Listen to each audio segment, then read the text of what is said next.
Chapter 20. Smack up against the wall. It had been a very characterful day. And a long one, for that matter. It was still only just past noon. Just as Maomao had suggested, the quack doctor had dropped the key in the toilet. That's right. Then I was so depressed about not being able to get into the medical office, and then someone asked me to run an errand. She'd called it, all right. The cleaning woman hadn't even given the quack a chance to explain, and in the end he'd shuffled sadly away from the ship. By his own report, the market was nearby and he had figured he would be back soon. Maomao gave the quack the extra key, then returned to the palace. She had no interest in looking after the freak strategist, and she was hoping to unload him on someone as soon as she could. In the event, she didn't have to worry. Having had a nice walk and plenty to eat, all that was left was to take a nap. He was as drowsy as a 3-year-old and living about the same life, and when he was told to go to his room and get some sleep, he obediently did so. It was hard not to feel bad for the freak's aide, though. Maomao hoped he would be able to take a break himself. As for her, she went back to her room as well. I'll be in the next room, Lahaku said, stationing himself in the adjoining chamber. It was nice to know that if anything out of the ordinary happened, he would come running. Well, looks like there's nothing going on. I think I'll get a little sleep too. Maomao lay on her bed with every intention of not getting up again for the foreseeable future, but suddenly she found herself in the grip of a surge of anger. It was the quack doctor's own fault that he had gotten into trouble, because of the way he just wandered from one thing to another. At a very deep level, he lacked any sense of danger.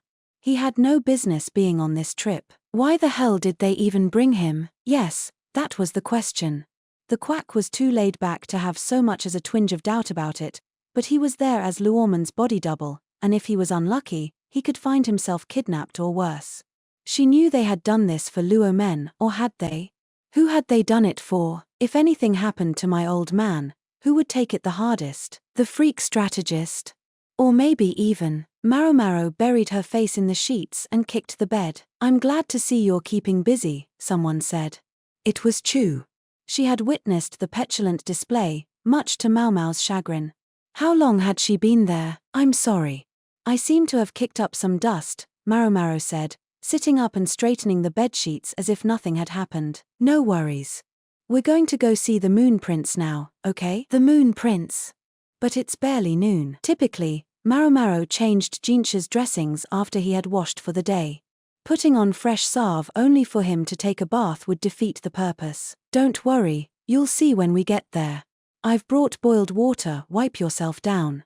Chu trotted in with her squeaky footsteps and laid out some fresh clothes for Maomao. It seemed to be a not-so-subtle message that she needed to change after hiking around outside and getting all sweaty. Chu's behavior was every bit that of a lady-in-waiting, but watching the way she veritably danced around, her tail shaking, as she got ready, she was obviously having fun, but it also looked very tiring. No wonder she eats so much. All the dancing and sleight of hand and other little things must use a lot of energy. Thus enlightened, Maomao took the new clothes. Although they weren't completely new, they were the same as the ones she had gotten yesterday.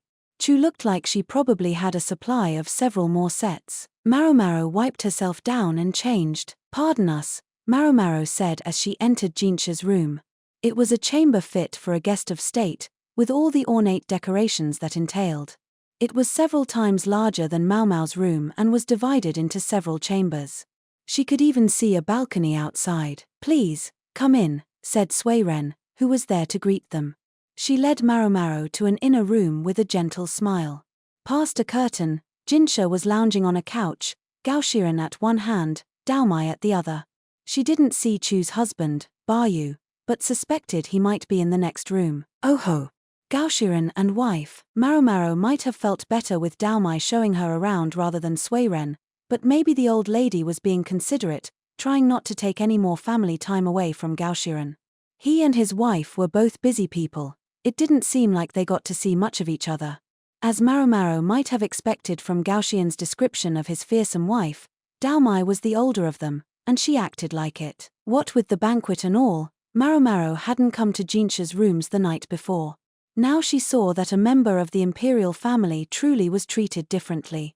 There was an arrangement of fresh fruit on the table. No such thing had been present in Maomao's room, including some that weren't in season yet, like lychees, mangoes, and even bananas. I wonder how they grew those. She was most interested in the fruit, many of which she knew only in dried form or from pictures. She thought she could feel the spark in Chu's eyes right over her shoulder. It was almost enough to make her reach out and take one of the pieces of fruit, but she knew she couldn't do that. Having the old lady glaring at her was bad enough, but even Daomai had her one good eye fixed on Maomao. Gao Shiren, for his part, was watching with his standard pleading please don't do anything face. Maomao collected herself and looked at Jinshi. Did you need something, sir? If she sounded a bit stiff, it was because her anger from earlier hadn't completely ebbed away yet. Need something? Not so much. At the moment, I mostly need you to wait. Maomao, Suiren said, placing a hand on her shoulder. We'll have a visitor soon. If you would step back for the time being. Yes, Maomao said after a beat. Why had they called her here, if they just wanted her to wait? Shortly thereafter, a large man entered the room accompanied by a woman. He appeared to be supporting her body weight. Wait. Is that? Maomao thought she recognized the woman, who possessed a restrained, ephemeral beauty. Princess Fuyo. Allow me to congratulate you on your pregnancy. I can only apologize that I wasn't able to greet you sooner, said Jinshi, conclusively identifying the woman. Fuyo. The woman who had caused the stir about the spirit in the rear palace. The woman whose somnambulance had made her dance upon the palace walls. The man with her must be the soldier to whom she had been given, then. Moon Prince. Never is there a moment when I forget the kindness you've shown me. It was thanks to you that I was able to return to my home country. Fuyo sat slowly. Her clothing was billowy, but still her body looked heavy. Her belly was probably quite big under that outfit. Her husband said nothing, most likely because here and now, his wife ranked higher than he did. Without your intervention, Moon Prince, I doubt I would find myself here today, Fuyo said. Could it be? Maomao thought. The people riding in the other carriage when she'd arrived in Ainan, could that have been Fuyo and her husband? Lahaku had said Li was loath to let go of one of its best soldiers, but Fuyo had evidently been sent back to her home on account of being pregnant. And Jinshi had evidently helped her, so what happens to her husband in this situation? Would he stay in Li, or go back to Ainan? Maomao didn't know, but being able to have one's child in one's own homeland mattered a lot. I think I get it. Jinshi had wanted Maomao to see the two of them. There was just one thing. I didn't really do anything in that case. Jinshi had told Maomao to cure Fuyo's sleepwalking, but Maomao had suspected that it was only an act anyway. Seeing the princess now, she was virtually certain. Yet she had never informed Jinshi of those doubts. Did he figure it out himself? She'd told Empress Gyokuyu the truth, quietly, but she doubted the Empress had let anything slip. If Jinshi had realized that Maomao had been covering for Fuyo, that made her somewhat uncomfortable. At the same time, she was glad to know that Fuyo was happy. Fuyo and her husband spoke to Jinshi about something or other, civil and courteous the whole time, and then they left. They seem like a good couple. Even in those few minutes, Maomao could tell. The soldier fawned over Fuyo so much that it was almost embarrassing. He had earned the right to marry her through his deeds, but it was thanks to Jinshi that they had been able to come back here after that. It also seemed increasingly likely that Jinshi knew what Fuyo had been up to in the rear palace. Maybe his just a soft touch. He had a sentimental streak he couldn't quite shake. A nice thing as a person, but a weakness as a man of power. It's going to hamstring him. It was the same with how he treated the quack doctor. On some level, he was using the quack, but he was only doing that because of that same devotion to sentiment. Jinshi tended to sell short his own abilities. No, he manages to do things. He just took too much upon himself. Things would go so much better for him if he could let certain things go, yet instead he continued to reach out. The more he thought he could help, the more he got involved, until he was spread too thin. I know someone else like that. She thought of the person she was always chasing after. He, too, spent himself in the service of others. He was the man Maomao respected more than anyone. I guess it's my fault the quack got mixed up in all of this. It was Maomao. Maomao was the one who would take it the hardest if Luo Men found himself in danger. Jinshi had proven himself a kind-hearted politician, yet at the same time, still naive. That's why he was able to be such a complete ass. Why had Jinshi done something so idiotic? You're half responsible for this, Empress Gyokuyu had said. Jinshi had a strong sense of duty. Maomao might have expected him to be less impulsive. She might have thought he could have at least waited until the princes were a little older. It turned out he couldn't. Some people just have the weirdest tastes, she thought for the umpteenth time. Jinshi sometimes seemed to show a liking for creatures with strange dispositions. The unworldly little master had found himself unable to find a new toy among all the people around him. Like a baby chick, he imprinted on one single toy, and it became his whole world. If I'm just a thing to him, then he should treat me like one and order me around.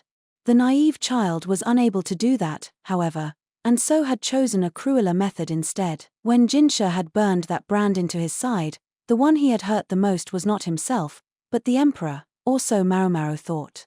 She'd found her hypothesis turning to suspicion, and then suspicion turning to certainty. She'd begun to think she knew what the true relationship was between Jinshi and His Majesty. The emperor is Jinshi's real father. Jinshi had lived his life as the imperial younger brother, but if he was actually the emperor's supposedly dead son, surely he wouldn't have done what he did.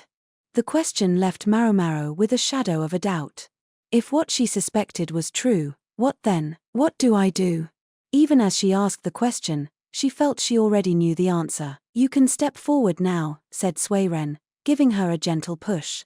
Maomao wasn't sure she liked the pregnant tone in the old woman's voice. I see you wanted me to know what became of Lady Fuyo, she said, bowing to Jinshi.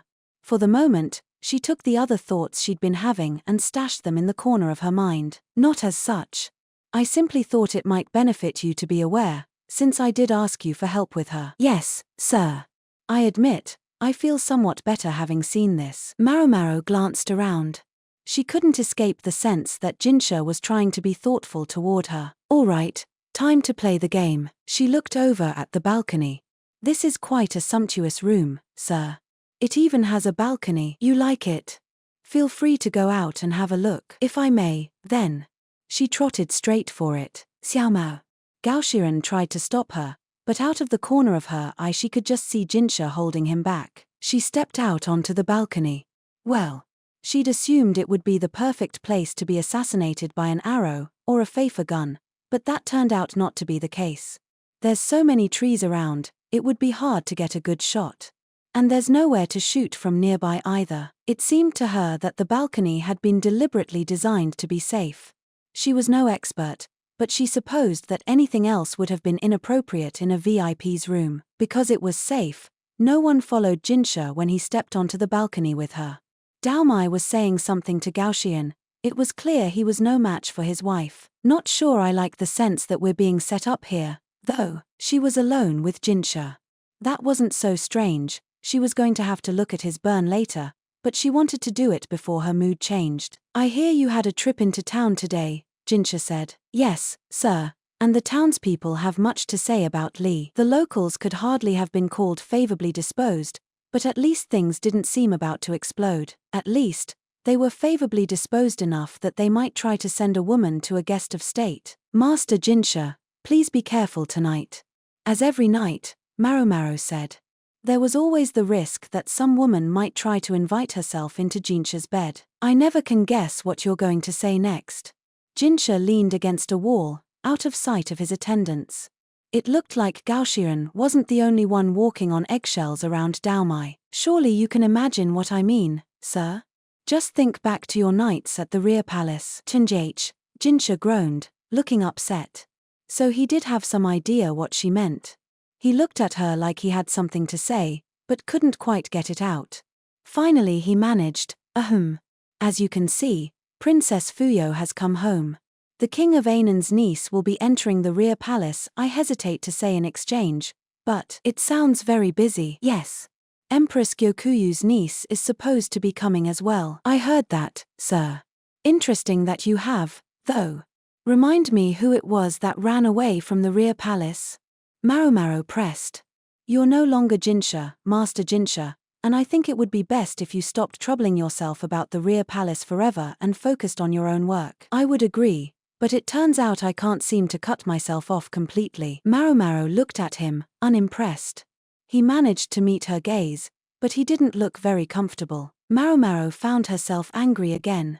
Master Jinshi, you're a man of power, and I think it's time you behaved like it. I know. You should use the things that are available to you to use. I am. In that case, Maomao stepped up to him and smirked, standing on her tiptoes to look him right in the face.